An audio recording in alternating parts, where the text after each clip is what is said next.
Welcome to Big Shakti's Light on Yoga and Meditation podcast.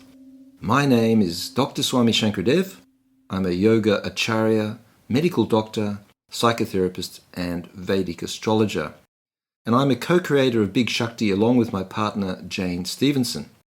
This podcast is dedicated to providing you with authentic, accurate knowledge and access to a range of powerful techniques from different wisdom traditions to achieve health, enlightenment and prosperity.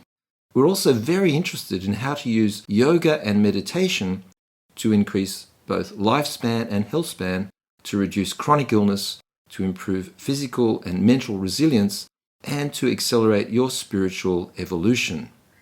This podcast is taken from Big Shakti's Light on the Chakras and Kundalinī Training Masterclass series. And this masterclass is taught once every 2 years. It's conducted over 9 months, and it consists of 20 lessons, and you receive one lesson every 2 weeks. And then after 2 lessons, there's a live class where you can get some extra theory, practice a meditation on the chakras and Kundalini, the serpent power coiled in the base chakra, and you have an opportunity to ask questions and review your progress. And the next masterclass series begins in 2024. In this podcast, which comes out of lesson 3 from the series, we're going to discuss the concept of self-awareness. And this is the central concept in all of yoga, yoga tantra, and in meditation practice. The core aim of all wisdom traditions is self-knowledge. Know thyself and unto thyself be true is the ancient dictum that's been passed down through the ages. As you direct your attention inwards, the ultimate goal of this process is to touch the core of your being, your true and authentic self. And the journey to the self is via the mind and the deep psyche, the unconscious, which we call the shadow in Jungian psychotherapeutic jargon. And the authentic self that you're aiming to become aware of is the eternally unchanging principle. It is the ground of being, and all life, which includes your body and mind, are eternally changing patterns. The self is not changing, life is changing. Birth, life and death are all under the control of energies that power the world, all of existence, both the visible and the invisible. And the best place to be to manage these energies is in the self, and we call this the Witness Protection Program. In this place, you're protected from the dark forces of the mind and the psyche, for example, from past undigested emotions and traumas, anxieties and concepts, confusions about life. When you're identified with the duality of the mind and emotions, you're identified with the eternally changing energies. And these can be positive or negative, creative or destructive, pleasant or unpleasant. And when you're identified with the self, you're connected to your center, which is a stable, unchanging, blissful part of you from which you can observe the changes occurring in your mental and emotional energy patterns. For example, you can do something about them if you need to. You don't have to just watch them. The self is the center, and if you're centered in the self, then any perturbations in life, any change can be managed if you can hold on to your center especially during the tough times, and you can remain grounded, centered, stable, and you will not be overwhelmed. That's the key. However, if you're not centered, then any change in the outer world will destabilize you because you don't have a fixed center. You need the outer world to remain the same to feel safe, and any change is scary if you're not self-aware and you don't have a center. So the self is the source of all knowledge, and it's who you are. So the aim of meditation is to know more and more about who you are, expand your sense of self, and you do this in meditation by actively engaging in self-reflection, and the result of this is self-discovery. You discover parts of yourself, both your strengths and your weaknesses, and as a result you can begin to do what is required to manage your weaknesses by accessing your hidden strengths. All of Big Shakti's yoga and meditation programs have a central aim of cultivating and awakening self-awareness. And so here is the lecture. We're really going to reiterate the importance of self-awareness. It's the theme that underlies everything we do. The foundation concept in Yoga Tantra is self-awareness, and from this point of view, cultivating self-awareness is the most important thing you can do in life. Wikipedia defines self-awareness as the capacity for introspection and the ability to recognize oneself as an individual separate from the environment and other individuals. Self-awareness arises when consciousness is able to reflect onto itself, to self-reflect. That is, you realize that you're conscious of being conscious. Reflected awareness. For example, you think, and you also know that you're thinking, hopefully. Remember that consciousness and awareness are synonyms with the self, which is pure consciousness, while the mind is a form of subtle energy, which is an instrument for consciousness used to navigate through life. Awareness is the light that reveals what's going on in your mind. However, awareness of the self must be stronger than the mind, otherwise your mind is your master. If your self-awareness is weak or unstable, your thoughts, emotions, your desires, memories, impulses, they have the power to overwhelm you, and they overwhelm your sense of self. You become ungrounded. This leads to confusion and distress, which is why we place so much emphasis on grounding, coming back into the body, back into the present moment, into mindful states of self-awareness. And this is essential if you're to master your mind. As far as we know, humans are unique in having the capacity to self-reflect and introspect. We believe that some of the higher animals have degrees of self-awareness. We know they have some capacity for language and for cognition or understanding of what's going on. But we've really evolved as humans to a point where we're aware of time and space and are therefore capable of future planning and creativity. And it's this individual consciousness that differentiates us from animals who, as far as we know, are not self-aware. The problem is self-awareness is a tool, it's a powerful tool, and you can see in the world today that people might be self-aware to some degree, but they're carrying karma that makes they use that self-awareness to support their ego states and to create harm for other beings. But to understand how important self-awareness is, contemplate what it would be like to have no awareness, no self-awareness.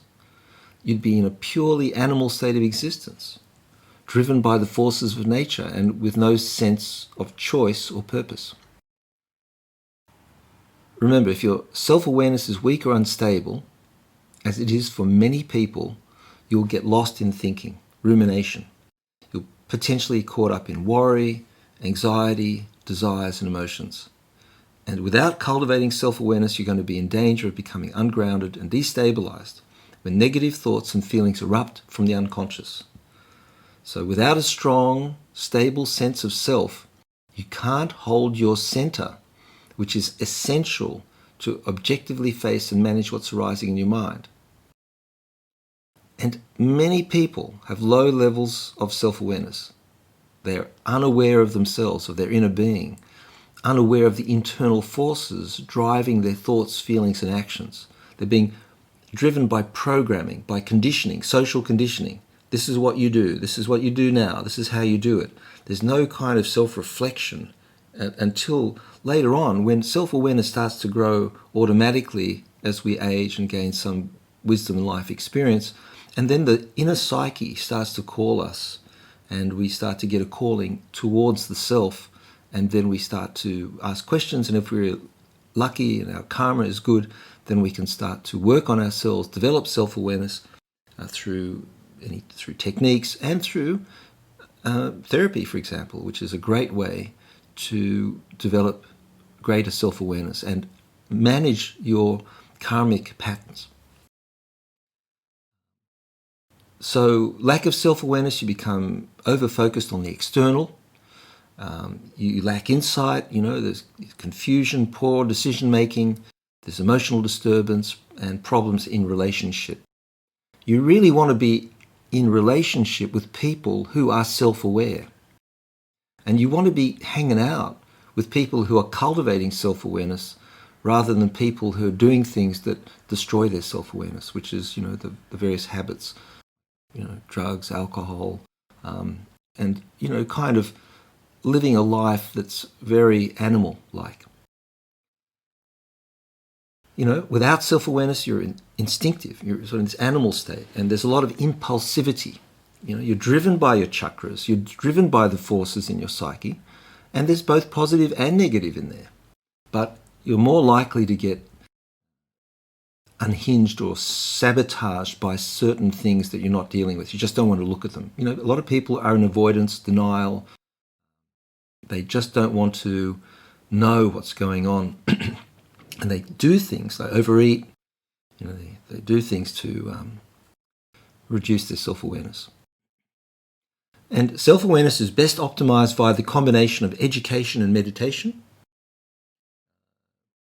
proper understanding of the knowledge base that you're getting, the theory and practice cultivates a strong, stable sense of self that will enable you to deal with the outer challenges and inner challenges arising from your unconscious. So meditating on the hierarchy of the chakras is a powerful method of cultivating self-awareness. As you meditate on each chakra, you become more aware of the various elements that make up you, that make up your body-mind, and what goes on at each level, at each chakra. Consciousness can then travel up chakra by chakra to higher levels of refined consciousness, refined energy, refined understanding of who you are, refined self-awareness, where you can finally experience the highest chakra, full-blown self-realization and universal consciousness, your true self. But you can only ascend the hierarchy of the chakras after you've refined your self-awareness, you've made your consciousness stable, you've got a stable witness. You can't let the consciousness be dull and trapped in the physical state. For most people, their consciousness is trapped at the base chakra, in material consciousness, and the self is asleep.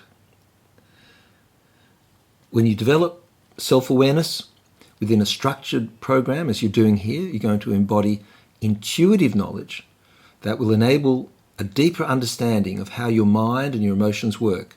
And you can see your attitudes and the motives behind your desires. Therefore, you can predict the outcomes and repercussions of your thoughts, feelings, and actions. And this allows you to take responsibility for your actions and harness the immense power within. And this is called the awakening of Agya Chakra, the inner vision, the ability to see into the future, because you can cognize all the information coming in. You're self-aware, you get a sense of, look, intuitively, I know if I do go down this path, this is going to happen. And most of you here probably have that experience, and from time to time you heed the inner voice, through you're self-aware, you're in that moment, and you benefit. And at other times, you disregard it, and other conditioning takes over, and you think, I really should have followed that inner intuition. So you can become more consciously skillful in directing your life towards positive, healthy, and fulfilling life experiences by taking your own self-development into your own hands, as you're doing with this course. Increasing self-awareness will enable greater self-discovery and self-knowledge, and self-knowledge is the key.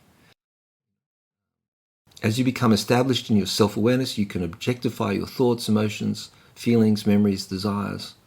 You can see your strength and your weaknesses. You've got to know your weaknesses. Don't run away from that part of you. Don't be frightened of your weaknesses and vulnerabilities. It's a strength to be able to stay present with them. And then you can engage in processes that address your needs, your weaknesses, for example. And this is the foundation of inner psychological stability, peace, and higher awareness. And it enables you to cultivate greater clarity of mind, emotional balance, and inner resilience. And you're better able to deal with whatever issues arise in your life. In the Yoga Tantra system, once you've learned to master your mind, increasing self-awareness empowers more self-awareness. which enables consciousness to ascend to the higher and higher chakras. And these chakra meditations you're learning here will strengthen your ability to recognize yourself as an individual consciousness rather than identified with the ego, body, sensory thinking complex. You feel you're part of something much greater, and your self-awareness expands from this very small part of you to something greater. The giant within awakens. That's you. So you'll become more conscious of more parts of you up to the point of total self-awareness, and that's called self-realization. So that's the path you're on.